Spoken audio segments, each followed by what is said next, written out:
বন্ধুরা, আজকে আজকে আমার শ্রী শ্রী ভাগবত গীতার সপ্তম অধ্যায়ের সপ্তম দিন আমি পড়ছি, আপনারা শুনুন। বহুনাং জন্ম নামন্তে জ্ঞানবানাং প্রপদ্যতে বাসুদেব সর্বমিতি স মহাত্মা সদুর্লভ। শ্রী প্রভুপাদের গীতার গান। ক্রমে ক্রমে জ্ঞানীজন বহু জন্ম পরে আমার চরণে শুদ্ধ প্রপত্তি সে করে। বাসুদেবময় তদা জগৎ দর্শন দুর্লভ মহাত্মা সেই শাস্ত্রের বর্ণন।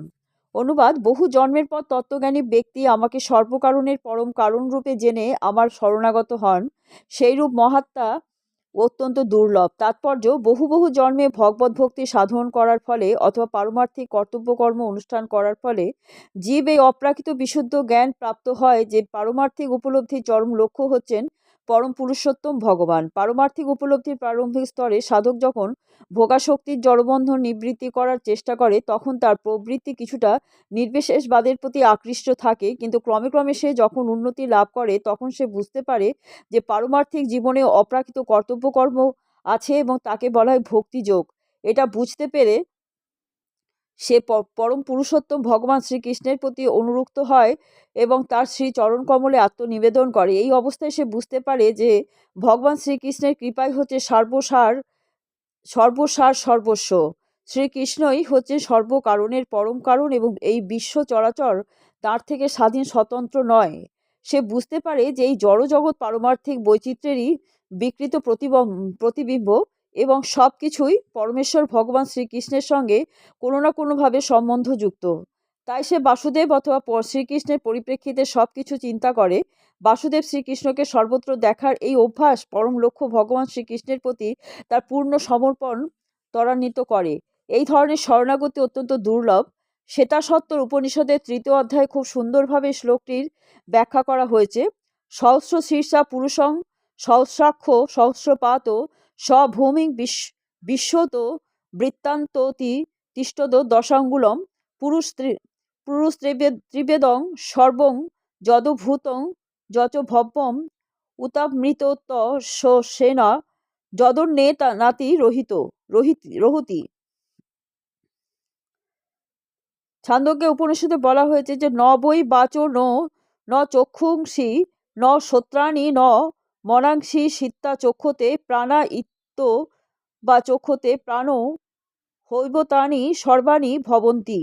জীবসত্তার দেহের মধ্যে বাকশক্তি, দৃষ্টিশক্তি, শ্রবণ শক্তি, চিন্তা শক্তি কোনো কিছুই আসল জিনিস নয়। সকল শক্তি সামর্থ্যের মূলে আসল জিনিসটি হলো প্রাণ শক্তি। ঠিক সেই রকমভাবে ভগবান বাসুদেব অর্থাৎ পরম পুরুষোত্তম ভগবান শ্রীকৃষ্ণ হলেন সব কিছুর মধ্যে মূল সত্তা। এই দেহের মধ্যে বাক্যশক্তি, দৃষ্টিশক্তি, শ্রবণ শক্তি, চিন্তাভাবনা শক্তি ইত্যাদি রয়েছে, কিন্তু এসব যদি পরমেশ্বর ভগবানের সম্বন্ধযুক্ত না হয় তাহলে এগুলির কোনোই গুরুত্ব থাকে না।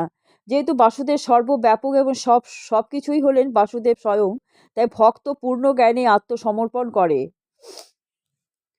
শ্লোক: কামস্তস্তর হৃত জ্ঞানাং প্রপদ্যন্তে হন্য দেবতাং তং তং নিয়মা অস্থায় প্রকৃতাং নিয়তা সয়া।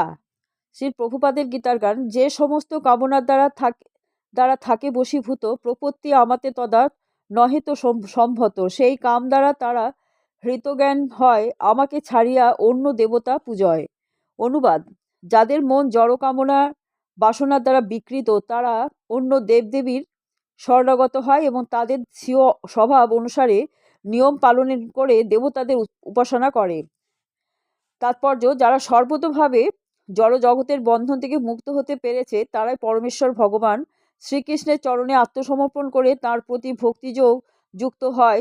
যতক্ষণ পর্যন্ত জীব জড়জগতের কলুষ থেকে সম্পূর্ণভাবে মুক্ত হতে না পারছে ততক্ষণ সে স্বভাবতই অভক্ত থাকে।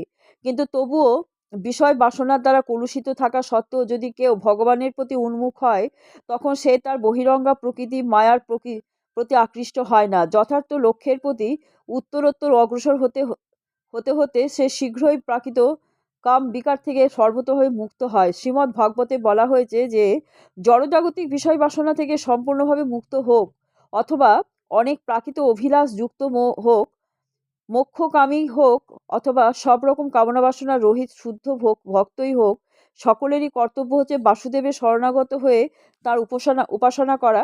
শ্রীমদ্ ভাগবতে তাই বলা হয়েছে অকাম সর্বকাম বা মোক্ষকাম উদারিধি ত্রিব্রেণ ভক্তি যোগেন যজেত পুরুষং পরম। যেসব স্বল্প বুদ্ধি মানুষের পারমার্থিক জ্ঞান অপহৃত হয়েছে তারাই বিষয় বাসনা তাৎক্ষণিক পূর্তির জন্য দেবতাদের শরণাগত হয়। সাধারণত এই স্তরের মানুষেরা ভগবানের শরণাগত হয় না, কারণ রজ ও তমগুণের দ্বারা কলুষিত থাকার ফলে তারা বিভিন্ন দেবদেবীর উপাসনার প্রতি অধিক আকৃষ্ট থাকে। দেব উপাসনার বিধিবিধান পালন করেই তারা সন্তুষ্ট থাকে। বিভিন্ন দেবদেবীর উপাসকেরা তাদের তুচ্ছ অভিলাষের দ্বারা এতই মোহাচ্ছন্ন থাকে যে তারা পরম লক্ষ্য সম্পর্কে সম্পূর্ণ অনভিজ্ঞ থাকে। ভগবানের ভক্ত কিন্তু কখনো এই পরম লক্ষ্য থেকে ভ্রষ্ট হন না। বৈদিক শাস্ত্রে ভিন্ন ভিন্ন উদ্দেশ্য সাধনের জন্য ভিন্ন ভিন্ন দেবদেবীকে পূজা করার বিধান দেওয়া হয়েছে। যেমন রোগ নিরাময়ের জন্য সূর্যদেবের উপাসনা করার নির্দেশ দেওয়া হয়েছে। এর ফলে অভক্তরা মনে করে যে কোনো কোনো উদ্দেশ্য সাধনের জন্য দেবদেবীরা ভগবান শ্রীকৃষ্ণ থেকেও শ্রেষ্ঠ। কিন্তু ভগবানের শুদ্ধ ভক্ত জানেন যে পরমেশ্বর শ্রীকৃষ্ণই হচ্ছে সব কিছুর অধীশ্বর। শ্রী চৈতন্য চরিতামৃত গ্রন্থে বলা হয়েছে, একলা ঈশ্বর কৃষ্ণ আর সব ভৃত্য। তাই শুদ্ধ ভক্ত কখনো তার বিষয় বাসনা চরিতার্থ করবার জন্য অন্যান্য দেবদেবীর কাছে যান না। তিনি সর্বতোভাবে পরমেশ্বর ভগবানের উপর নির্ভরশীল এবং ভগবানের কাছে তিনি যা পান তাতেই তিনি সন্তুষ্ট থাকেন। শ্লোক: যো যো জাং জাং তনুং ভক্ত শ্রদ্ধায়া চিত মিচ্ছতি তস্যা চলাং শ্রদ্ধাং তামেব বিদধামহম। শ্রীল প্রভুপাদের গীতার গান। আমি অন্তর্যামী তার থাকিয়া অন্তরে, সেই সেই দেব পূজা করাই সত্তরে, সেই সেই শ্রদ্ধা দিয়ে করিয়া অচল, অতএব অন্য দেব করয়ে পূজন।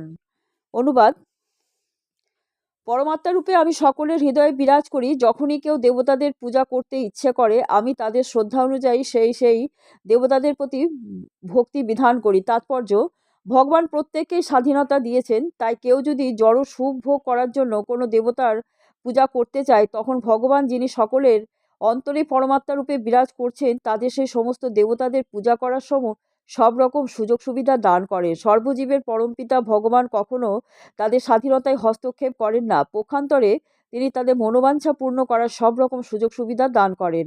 এ সম্বন্ধে কেউ প্রশ্ন করতে পারেন যে জড় সুখ ভোগ করার ফলে জীব যদি মায়ার ফাঁদে পতিত হয় তাহলে সর্বশক্তিমান ভগবান কেন তাদের এই পথে এগিয়ে নিয়ে চলেন? এর উত্তর হচ্ছে, পরমাত্মা রূপে ভগবান যদি সেই সমস্ত সুযোগ সুবিধা না দিতেন তাহলে জীবের ব্যক্তিগত স্বাধীনতার কোনো মূল্য থাকতো না। তাই তিনি স্বেচ্ছা অনুসারে আচরণ করার জন্য প্রতিটি জীবকে পূর্ণ স্বাতন্ত্র্য দান করেন। কিন্তু তার পরম নির্দেশ আমরা ভগবত গীতাতে পাই, সর্বধর্মান পরিত্যাজ্য মামেকং শরণং ব্রজ। সব কিছু পরিত্যাগ করে আমার শরণাগত হও। আর মানুষ যদি তা করে তাহলেই সে সুখী হতে পারে।